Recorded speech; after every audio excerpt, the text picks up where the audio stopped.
offer and acceptance, secured on the Sunday, mate. All within 12 hours. Thank you very much. That's what you want. That's what you want. That's exactly what you want.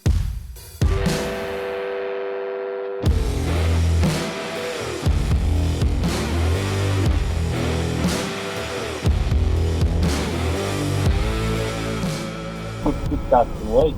A good end to the week and great start. So awesome, boys. Well, mate, I'm keen to see this video. I'm very keen. You got to send it to me, and I'll put it on mine as well. I'll Dropbox it again. Yeah, do the drop. I've got a little Dropbox thing going in there. So, mate, unboxing and dropping and hot boxing, you know. So and then tomorrow, yoga. Yeah, mate, tomorrow yoga. Yeah, we'll try and do the earlier one, huh? Yeah, I'll send you a calendar invite. Say, these boys, if you guys are here, I'm pretty keen. I mean, I don't know if you guys like it, but we're going to go watch the Super Bowl, I think, today. So I think it's in about an hour or so. What our business is trying to do is, I guess, not be everything to everyone, but try not to, like, cause we were in the same boat as you. Like, all of our clients are very wealthy city people. So, like, you know, it's wrong and it's right, because like wealthy people have to spend it. But then we thought at the same point, like, just because you've only got $300,000 or $400,000 to spend right now doesn't mean you're going to have $4 million in the future. So why should we say no to you right now? But when you've got $4 million, come see us. That's wrong. Well, the difference is you doubt yourself all the time. You go, fuck, this even working? Is it worth the money? But like at the end of the day, it's just consistency. Yeah. And just being front of mind for everyone. I was just having a phone call with a guy then who runs a big advocacy business, and he's all around, like, what he was saying is, it doesn't matter how many people you think you know, like, you can know a lot of people, and like the way he talks about it is like, how many people do you think you know that would sit in front of someone else and you'd be front of mind when they talk about you, like to talk about that subject. That's what you need to do. So if you know 25 people and those 25 people sit in front of 10 people a week, essentially that's, you know, 250 people, and you need to be front of mind for that 25 people when they say, oh, about real estate, oh yeah, you know. So essentially it's you need your 25 closest individual, you know, friends group to be an advocate for you when you're not around.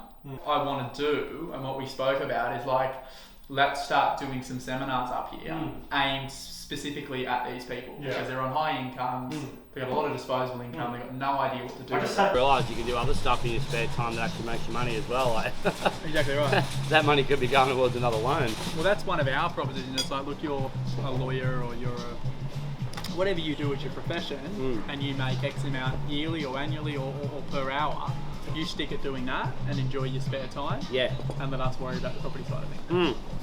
But even if their spare time is that they like being a lawyer, right, and they don't want to go to the beach or drink cocktails on the beach, or, you know, anything relating to beach, because that seems to be what people seem to do. Like, you know, they think, oh, I've made some money, I'm just going to go to the beach. What if they actually train young lawyers? You know, like, what if they're actually a salaried employee at a law firm? They can't become a partner for a while, they're not getting dividends out of the practice, but they can actually make some money with the firm's permission to coach young postgrads or people that are just about to graduate. Yeah. And they can, and their parents who are helping them, or they even are pretty financially successful themselves, even though they're young, they pay them a couple $100 a week consultancy, and they just give an hour of their time a week, 2 hours of their time a week. Exactly. Yeah. Like, you know, that's $200 a week is a pretty good payment towards a mortgage, right? Yeah. So, you know, it's gonna definitely help them find another property quicker. So they spend less time looking for that property, and they get into the next one because they've got more equity. You know, it's worth talking about things like land tax. People don't really think about that stuff. Like, well, that's probably the most forgotten cost when it comes to investing is land tax. And people only notice it when they go over the threshold and get the bill in the mail. I know. Also, like, you know, what kinds of maintenance are they going to be up for? Like, people say, oh, I can buy a cheaper property and just renovate. Well, the problem with that, you buy the cheaper property, the bank's not going to lend you the money to renovate. You've got to renovate with cash. Exactly right. Or have another property you can pull equity out of. Your first home buyer doesn't work. Yeah. And then the grants. And then on top of that, like, back with renovations, it's very easy to spend 60 grand on a renovation, add 60 grand to your property. It's not really doing too much. It's trying to spend a dollar, you know, to make two, essentially. Yeah. Which, unless you're very, very experienced, is very fucking hard. Yeah, and there's not heaps of people online that are giving you free advice on how to renovate a property. No.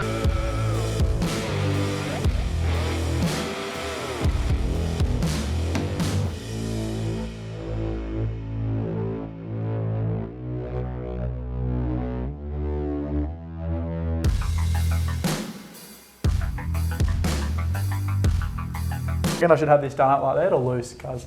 What do you reckon? It's good to go, mate. What up, boys? It's me and Lowy. Ready? You get nervous, don't you? No. Don't get nervous. I just want to take the pen off my hand because it You ready? just looks unprofessional. So you know what you're going to say? Yep.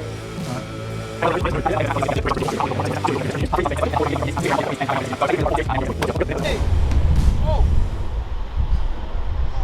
They don't give you much room around here in Double Bay, do they? Fuck me. What's going on, Callan?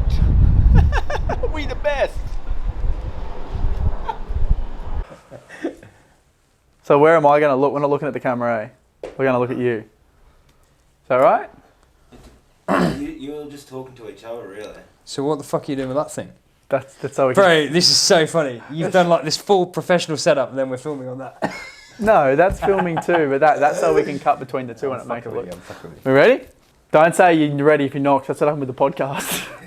I recorded a podcast. So where are we actually looking? We're just going to look at each other, chat. I'm looking at you or I'm looking Yeah, at you? where are we going to look, Sam? I'm not looking at that, am I? No. At you. If we're going to look at a camera, we're going to look at you. Yeah. Ready? So should we like change these to be a bit more like that way? That's all right. Look at this gangster like That's that. good like that. Yeah? Ready? Yeah. Righto. Ladies and gentlemen. Do a sign-up meeting on Saturday at 9 a.m. Couldn't think of anywhere else I'd prefer to be. I have the boardroom at 9 a.m. on Sunday. But I think Jack Henderson has the boardroom already at 9 a.m. I'll leave it with you to negotiate that with Jack Henderson. Thanks, Jeremiah. Bye. Alright. And hold in quality blue chip locations is, in my opinion, and a lot of people that I help and a lot of people that have I guess, you know, I have mentored and have mentored me over the years, that is how you make money in property. Okay. You disregard the little blips like we've had over the last 18 months. As long as the property's got a tenant in it and you've got a long-term view, that's all that matters. And then what's your views on the Sunshine Coast? Noosa is its own economy. So in Noosa, if it was somewhere like Sydney, there needs to be employment, there needs to be a reason for people to be spending money there and paying the amount of money they're paying for houses, which there is not. The only reason Noosa property is so expensive is because people who live in places like Sydney and Melbourne buy a holiday home or buy somewhere for Airbnb. So sure, it is a strong market, but it's also a very different market. It's very similar to Byron Bay. Like Byron Bay is very, very expensive and it's had extraordinary growth, but there's nothing really holding that growth other than people who are living in different parts of Australia that have very high incomes or very large businesses buying property there to holiday in. Right?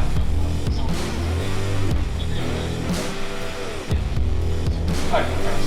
Mate, I guess targeting those boutique blocks of apartments, things with 12 apartments or less. The 2 bedrooms are going to be 2 large bedrooms, so it's to be that scarcity aspect to the property. So why is it different to the other 2 bedroom apartments in the areas? Yeah. We're going to aim to get a lock-up garage. So that's going to be on the priority list. Now, if the apartment is exceptional and it doesn't have parking and it's on a very quiet street, we may make an exception for parking. We're going to also aim to have something that's got the ability to add some value through renovation. So we want it to be very livable as it is right now. But in the future, 2, 3, 4, however many years it may be, and you guys think, we might do a renovation now, we want to be able to add some value.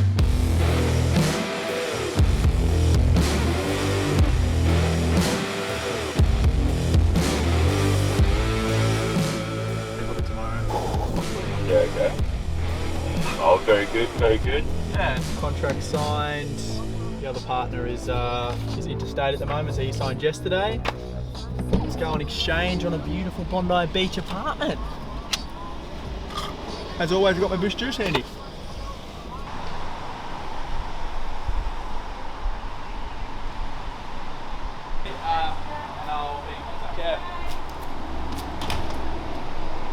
Let's go get a sign, mate.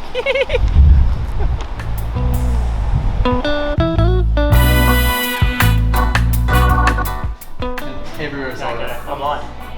Comes up. That's why I'm on the phone all the time. Because the photos look better like this.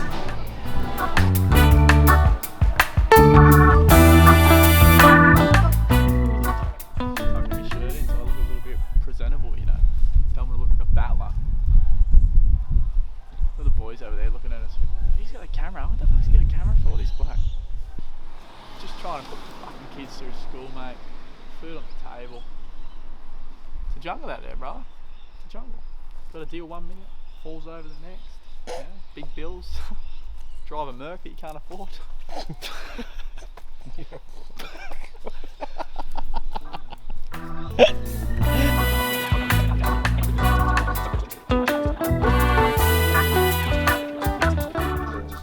Constantly, yeah, and the little snippets are the best thing. Yeah, all the videos you see that we've got up landing, most in that situation will come from Podcast environment where Yeah. a nugget will come out that we haven't said before. And